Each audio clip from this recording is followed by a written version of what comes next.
A Song of Ice and Fire and the world in which the story takes place is full of many characters. George R. R. Martin, the author behind the acclaimed series, has gone against the grain of traditional fantasy by putting his colorful cast of kings, killers, and nobodies and their motivations at the very forefront, driving the narrative in unexpected directions, and showing us that not everything is black and white. One of the finest examples of this is the character Stannis Baratheon. In the series and the books, Stannis is only first mentioned but never seen. Our first perception of this character is based solely on the words of others, with characters like Ned Stark regarding him, and others like his brother Renly ridiculing him. We have only but the words of these two at first, at who we might expect this man to be, but soon enough we see Stannis come into the fold, and us, the audience, are able to make the assessment for ourselves, on what kind of character this truly is. Stannis Baratheon is written as a lawful, neutral character, holding laws above nearly all else. This creates the basis for his personality. He is also one of the most purely duty-driven characters in A Song of Ice and Fire. He acts as required and typically takes little to no pleasure in any of the tasks he commits to. Stannis enters the conflict of this story after finding out his brother's heirs as illegitimate. The current occupant's illegitimacy makes Stannis the true king, and is the driving reason we see him in the war. As the law dictates him as the next in line in the order of succession, Stannis wants these laws upheld, but he is a lawful character in an unlawful world, and if he wants to right the wrongs that have been done to him, he has to fight to do so. Our very first POV of Stannis is that from a character that has known him since he was a child, providing the audience with a view of Stannis' character that no other can provide. Maester Cresson goes on to say about Stannis that he was always hard yet never cruel, suggesting a sudden change in his character. But just as soon as we get this reliable POV, it ends just as quickly as it started, with the old Maester attempting to assassinate Melisandre, the Red Woman with poison wine. Believing her to be the main cause of turmoil across Dragonstone, Maester Cresson drinks the wine, dying, looking up as the Red Woman still stands. It's unfortunate as Cresson is our view beyond the Iron Veil of Stannis, and a seemingly unbiased one at that. Before that point, Cresson does make more notable thoughts on Stannis' character, and gives us further insight by an exchange with Davos Seaworth, who he asks if any of the lords would join Stannis, and quotes, "The man shook his head. It is as you warned him. They will not rise, Maester. Not for him.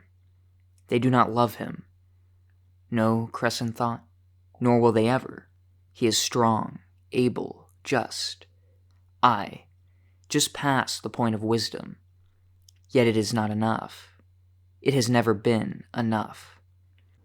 And this is where we first get a glimpse of the situation that Stannis is in. His cause for the throne is seemingly doomed from the start, and with little to anyone to dare tell him so. Even Davos, Stannis' most truthful and trustful advisor, dares not speak against his crusade. This woman will lead him into a war he cannot win. Stannis is our king. We follow where he leads, even if we don't like the path. King. Since that boar killed his brother, every lord wants a coronation. I don't serve the others. I serve Stannis. As do I. But loyal service means telling hard truths. He's surrounded by fools and fanatics. But he trusts you, Davos. If you tell him the truth. What's the truth?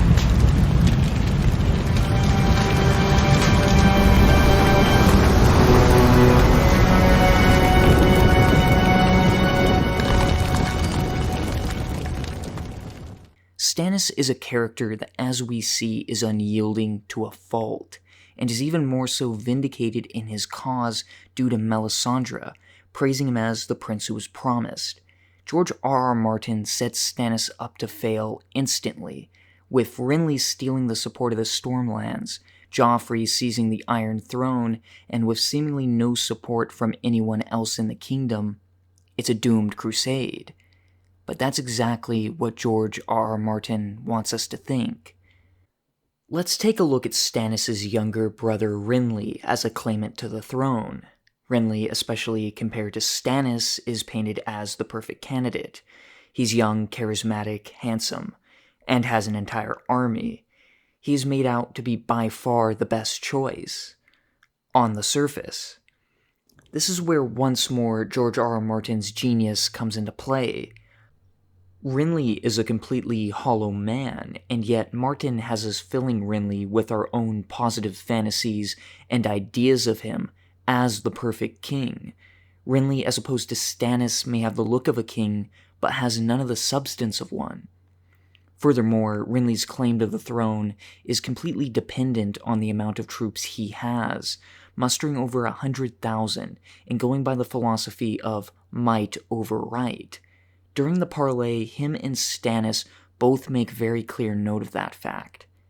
I think the character Donal Noy, the former armor of the Baratheons, puts it very well with his analogy describing them. Robert was the true steel. Stannis is pure iron, black and hard and strong, yes, but brittle, the way iron gets. He'll break before he bends. In Renly, that one, he's copper, bright and shiny, pretty to look at, but not worth all that much at the end of the day. This further cements the idea that without all these troops, Renly really doesn't have much else going for him. He has no military experience to speak of, and lacks the mind for strategy that his brother possesses. In fact, we never get to see what Renly has to offer, as his time is cut short, mainly due to his own arrogance and ambition against Stannis. And Renly is killed by Melisandre's shadow assassin due to these reasons, and we are only left wondering what could have been had these two brothers sided with one another. But this single act catapults Stannis to having one of the largest armies at the time in the War of the Five Kings. Stannis is no longer the underdog, as all the men that were once Renly's besides the Tyrells come to the service of him. But both he and Davos are smart enough to know what company it is that they are keeping. Stannis pointing out that good men and true will fight for Joffrey, wrongly believing him the true king. A Northman might even say the same of Robb Stark. But these lords who flocked to my brother's banners knew him for a usurper. They turned their backs on their rightful king for no better reason than dreams of power and glory, and I have marked them for what they are. Pardoned them, yes, forgiven, but not forgotten. It's a position in which Stannis hates to be in, having to go against his principles in order to have more troops at his disposal. While this benefits him, it doesn't make Stannis hate it any less. But it also shows us that he can be more flexible with his ideals when he has to. And knowing when to show mercy and when to deal justice is a very important part of being a competent ruler.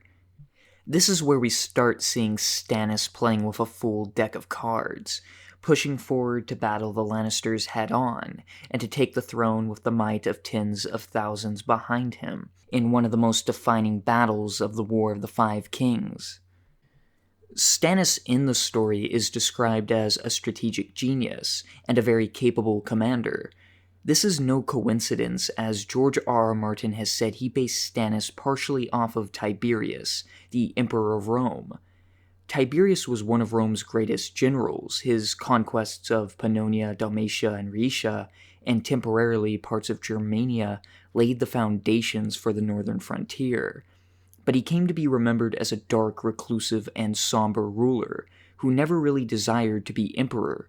Pliny the Elder called him Tristissimus Hominum, the gloomiest of men.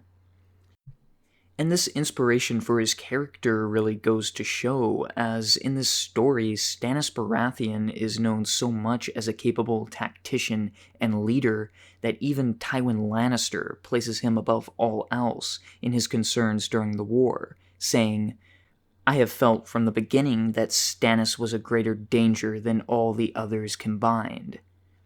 And this is said in the first book, before Stannis even has a sizable force for anyone to have any reason to fear him. And it's very much due to the fact that in the span of 17 years alone, Stannis has become a military legend in Westeros. At the age of 17, he held Storm's End for an entire year, without nearly any food or water, being besieged by over 30,000 troops, and all the while inspiring the loyalty of the men that were with him. Only one soldier out of the 500 with him broke, which is a feat within itself. Those sons of lords don't like to break bread with sons of crabbers. Their hands stink. And where were those lords when Storm's End starved? Not many fought bravely for your brother. Many fought for the Mad King. You defend these men who insult you behind your back. What, some are happy to do it to my face. We were forgotten. Robert and Ned Stark, they were the heroes, the glorious rebels, marching from battle to battle, liberating towns from the yoke of the Mad King while I held Storm's End with 500 men. No one has forgotten your grace. No, Robert did. He gave Storm's End to Renly after the war. Renly never fought a day in his life. He was only a boy. So why'd he give him Storm's End? And after the siege proceeded to take Dragonstone from the Targaryens. Going over quickly to the Greyjoy Rebellion, Stannis, who at the time has little to no naval battle experience, leads as admiral against the Greyjoy fleet, one of the most experienced and terrifying fleets in Westeros at that time, against Victarion Greyjoy, who has sailed and commanded ships his entire life. Yet Stannis beats him, and he beats him smart, ascending ships on Victarion in multiple directions, trapping him between an island and the mainland, crushing Victarion swiftly, and essentially defeating the Greyjoy Rebellion in one fell swoop, by destroying their naval superiority.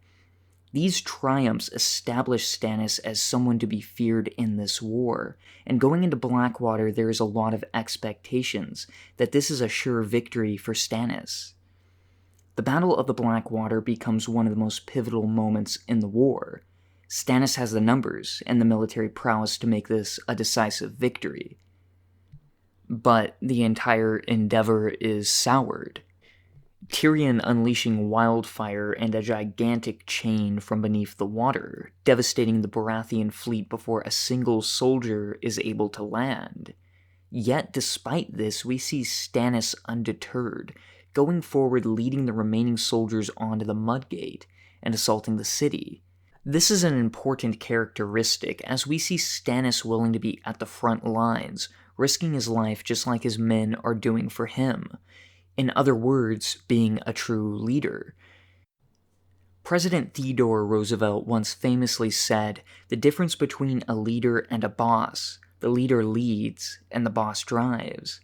And Stannis throughout the series consistently proves himself as a leader who leads. We see this especially further on in later books. Him fighting alongside his soldiers and inspiring faith and loyalty in the process. Just as 17 years ago at Storm's End he suffered alongside his men, 17 years later now at the Blackwater, he suffers alongside them again. Stannis is the only king other than Robb Stark who fights alongside his men, and it goes a long way in building a character that the reader can get behind. We, the audience, if we were to put ourselves in the shoes of a common soldier, would much rather follow the leader who leads, rather than the one who drives. In this case, the leader leading is Stannis, and the one who is driving other than leading would be Joffrey, who takes no part in the battle. Stannis sets himself apart from Renly, Joffrey, and Balon just by being a true and competent leader. And despite the initial devastation of his invasion, Stannis' forces nearly breach the gates and enter the city. Lannister men had been battered by the opposition, and morale was non-existent on their side, showing us that even though the Baratheon army had taken a significant blow, the plan that Stannis Baratheon made for the siege was solid enough to work. But the arrival of Tywin Lannister and Loras Tyrell and their forces would be the factor that would ultimately break Stannis, giving his opposition second life. This is what forces him and the remainder of his troops to retreat defeated. a defeat that would be necessary. Post-Blackwater Stannis is where we see a man learn from his mistakes, which is very rare in this story, as most other characters do not get that opportunity. Typically, most mistakes end up being fatal, so it's interesting to see exactly how Stannis faces this loss going forward. And during this time, we do see a change. At the start of the War of the Five Kings, Stannis is very much his cold self, harboring grievances against almost everyone, some rightfully so, but others very undeservedly. He is, after the Battle of the Blackwater, a changed man. But it's a teetering change. At this time, Stannis is surrounded by yes-men, and people will have lost faith in his cause, and he sits idle on Dragonstone until Davos arrives, and by his return sets the foundation for the return of Stannis. Davos is almost instantly involved in the first moral dilemma of many to come. Stannis has proposed a plan to plunder the land of a house that once served him, by Sir Axel Florent. He listens and then turns to Davos. "Speak truly, sir. What do you make of Sir Axel's proposal?" In which Davos replies, "Your Grace, I make it folly, aye, and cowardice." Sir Axel all but shouted, "No man calls me craven before my king." "Silence," Stannis commanded. "Sir Davos, speak on. I would hear your reasons." Davos turned to face Sir Axel. "You say we ought show the realm we are not done. Strike a blow, make war, aye. But on what enemy? You will find no Lannisters on Claw Isle. We will find traitors," said Sir Axel. "Though it may be I could find some closer to home, even in this very room." Davos ignored the jibe. "I don't doubt Lord Celtigar bent the knee to the boy Joffrey.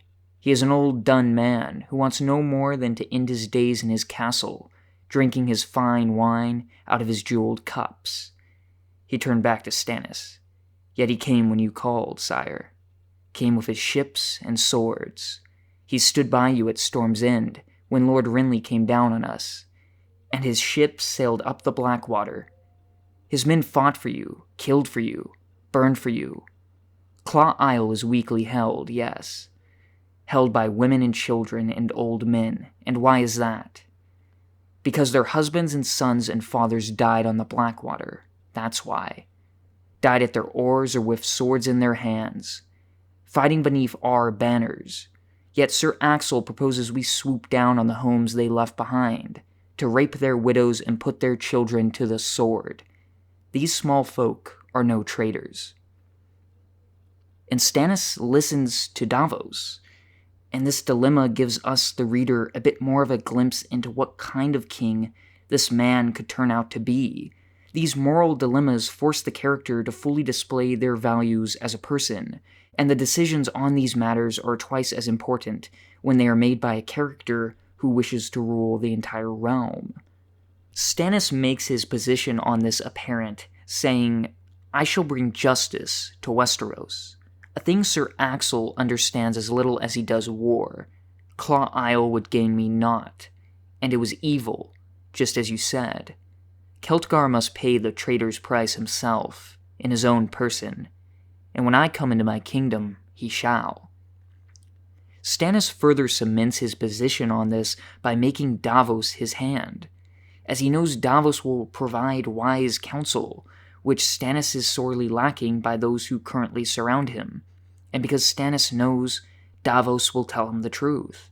He won't tell him what he wants to hear. He will tell him the hard truths that need to be said, and that's something he respects. In this excerpt, we see Stannis willing to listen to both sides.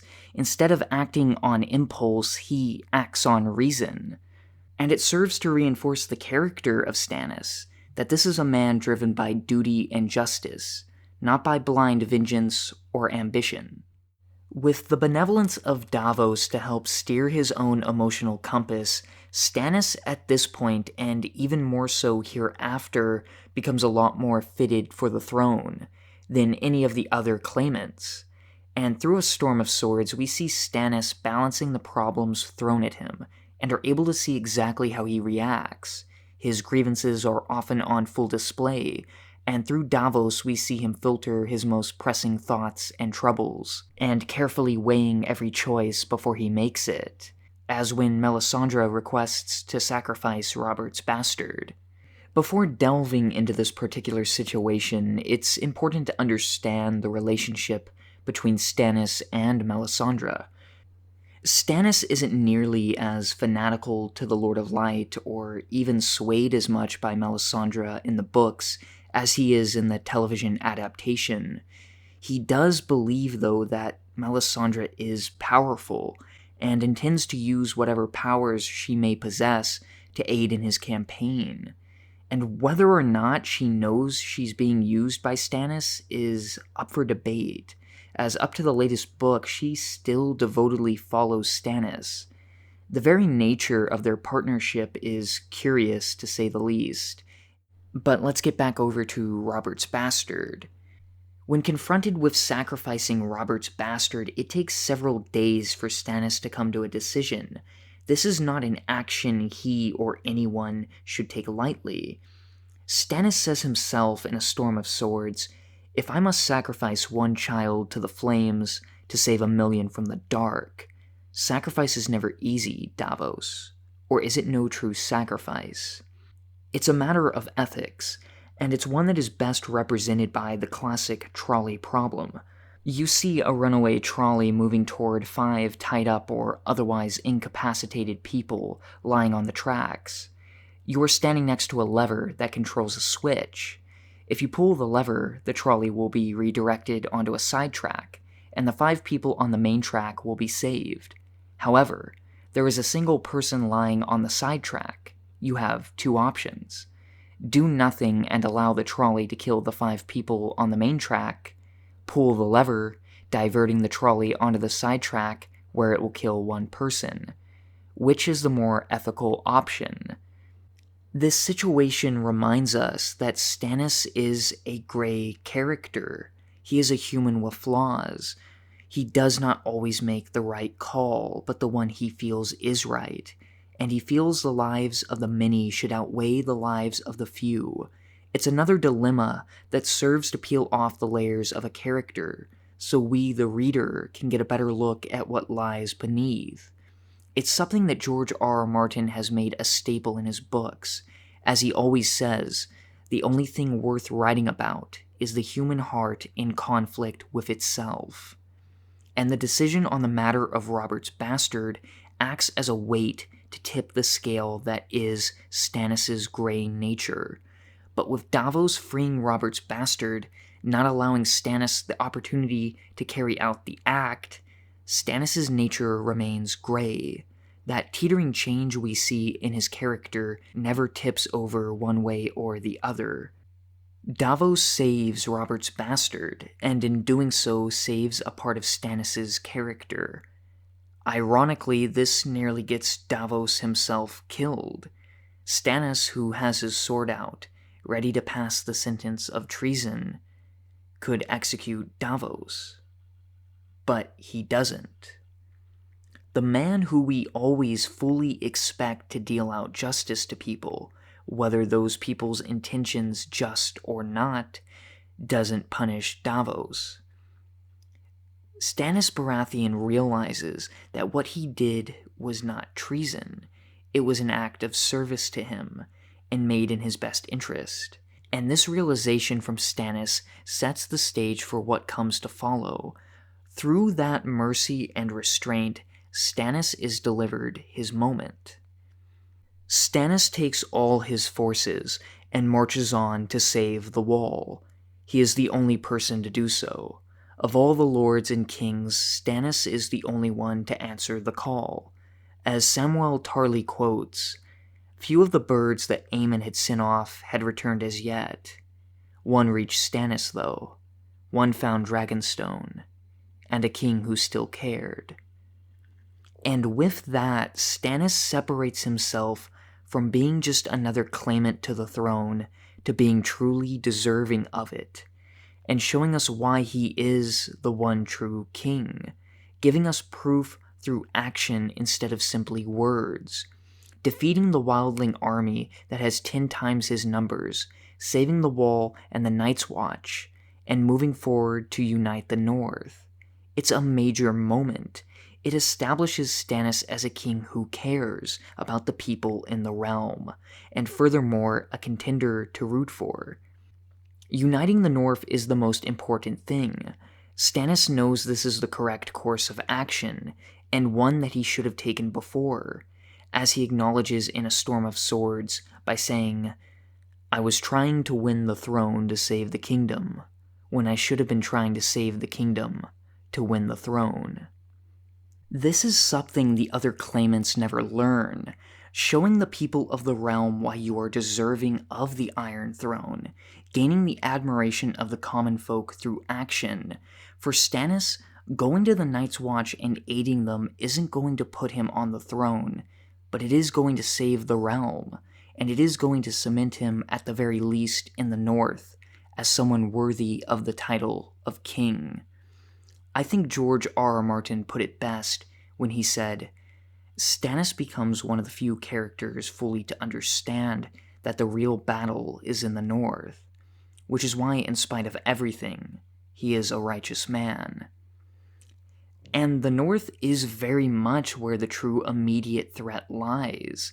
Beyond the wildlings, Stannis has the Boltons to uproot and the Greyjoys in Moat Cailin. All the while, the White Walkers are marching closer and closer to the Wall. Throughout the chapters in A Dance with Dragons, we really do get to see the complications of being a king, trying to appease morale, gaining supplies, gaining more troops, and formulating a decent plan to retake the North. Stannis Baratheon faces problems as king that we just don't get to see in detail from any other claimant's perspective. We rarely see a character such as himself constantly in the thick of situations of both political and military nature. Most importantly, on the political front, is the fact Stannis knows that the North needs to be united before winter comes. Do you know this wretched girl? Lyanna Mormont, The Lord Commander's niece. Lady of Bear Island, and a child of 10. I asked her to commit her house to my cause. That's her response. Bear Island knows no king but the king in the north, whose name is Stark. That amuses you. Apologize, Your Grace. Northerners can be a bit like the free folk. Loyal to their own. Oh no. My brother Robert went on often and loudly about how difficult it was to control them. Even with your father's help. As Shakespeare once wrote in his play Henry IV, "Uneasy lies the head that wears a crown." And nowhere is that more true than in A Dance with Dragons. Throughout the book, Stannis accomplishes a lot. He allows the wildlings to settle on land past the Wall. He uproots the Greyjoys and captures them. He gains the support of the mountain clans and moves on to take Winterfell back from the Boltons. The further Stannis goes north to where the heart of the problems of the realm lie, the more pragmatic he gets. The more we see a man who's capable and worthy of the title he carries, but also the more he edges closer to a possible demise. Stannis is very much aware of what he is and what he isn't. It's one of his most defining traits, and also one that he makes his strength. In A Dance with Dragons, Stannis makes note of it in regards to taking Winterfell. "We all know what my brother would do. Robert would gallop up to the gates of Winterfell alone, break them with his warhammer, and ride through the rubble to slay Roose Bolton with his left hand, and the bastard with his right." Stannis rose to his feet. "I am not Robert, but we will march, and we will free Winterfell, or die in the attempt." The words may not be inspiring, but they are the cold, hard truth that Stannis offers. This is a man that has no illusions of being a hero. He is not the traditional hero as his brother Robert was, and he knows this. He is a flawed individual, and that's what's so great. is seeing this character being pushed in a hero-like direction he otherwise would never have taken. And even then, the only reason he is on this course is due to his own sense of duty and justice. Who he is has brought him to where he is now. The characteristics of Stannis that were once his flaws at the beginning of the story are now the very things that have put him on this heroic path. And whether or not this path will lead to victory or defeat, come the release of Winds of Winter, it doesn't matter, as by this point Stannis has proved himself truly as a king who cares and who inspires. As Asha Greyjoy notes, whatever doubts his lords might nurse, the common men seem to have faith in their king. Stannis had smashed Mance Rayder's wildlings at the Wall, and cleaned Asha and her Ironborn out of Deepwood Motte. He was Robert's brother, victor in a famous sea battle off Fair Isle, the man who had held Storm's End all through Robert's rebellion, and he bore a hero's sword, the enchanted blade Lightbringer, whose glow lit up the night. Stannis very well may win the Battle of Winterfell. He is the last remaining king of the original 5, and there's a reason for that. He's adapted and overcome much adversity throughout A Song of Ice and Fire, and whether we see him sit on the Iron Throne by the end of this story is irrelevant.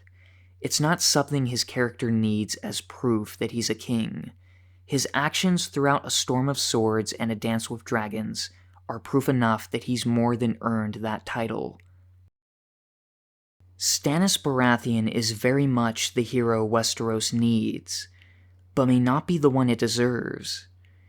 And perhaps that's the cold hard truth we, the audience, have to face.